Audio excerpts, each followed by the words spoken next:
স্বামীর সংসারে প্রতিদিনের ব্যস্ততা, দায়িত্ব আর ছোট ছোট কাজের মাঝে একটু শান্তি, একটু নির্ভরতা খুঁজে নিতে মাঝে মাঝেই ছুটে যাই বাবার বাড়িতে।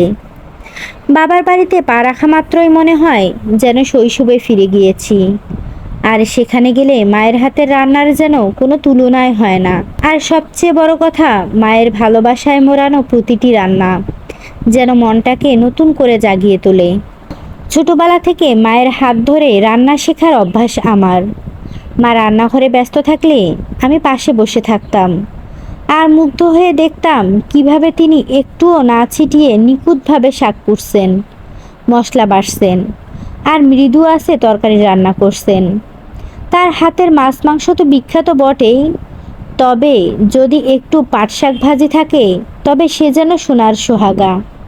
সেই শাকভাজির গন্ধেই যেন পুরো বাড়ি ভরে যায়, আর জামাই আদরটা যেন আরও একটু বেশি বেড়ে যায়।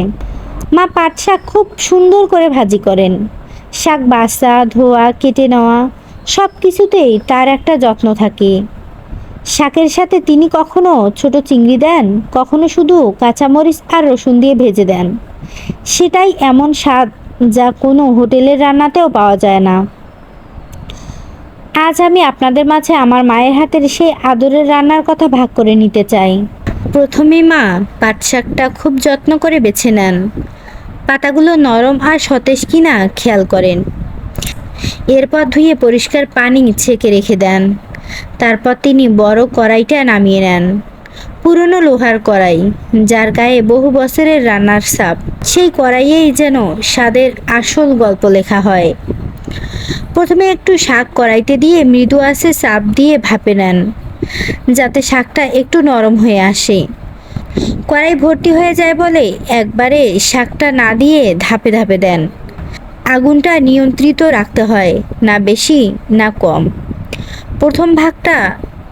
প্রথম ভাগটা ভাপে একটু নরম হলে তারপর বাকি শাকটুকু দিয়ে দেন।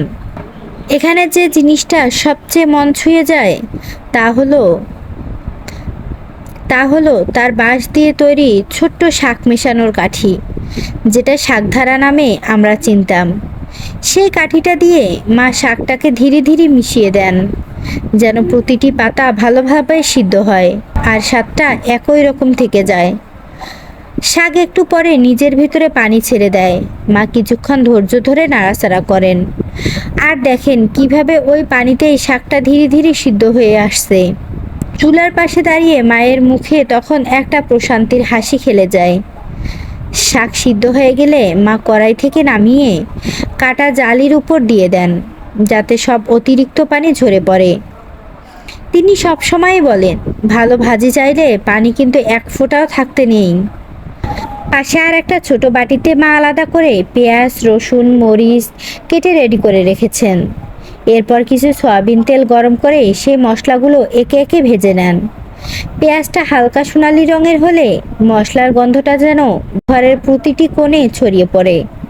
তখনই মা নিংড়ানো শাকটা আবার কড়াইতে দিয়ে দেন। শাকটা এবার ভালোভাবে মশলার সাথে মিশিয়ে যায়।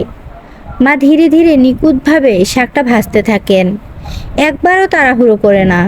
ভাজাটা যখন শেষ হয় তখন শাকের একটুও পানি থাকে না। খটখটে, ঝরঝরে আর মশলার সঙ্গে ভালোভাবে মেশানো, একদম পারফেক্ট একটা ভাজি। মা সেটা একটা ঢাকনা দিয়ে ঢাকা থালায় তুলে রাখেন, যেন গরম থাকে। এরপর খাওয়ার সময় ওই ভাজি যখন গরম ভাতের সাথে মুখে দিয়ে যায়, তখন সত্যি বোঝা যায় মা শুধু রান্না করেন না, প্রতিটি রান্নায় ভালোবাসা মিশিয়ে দেন।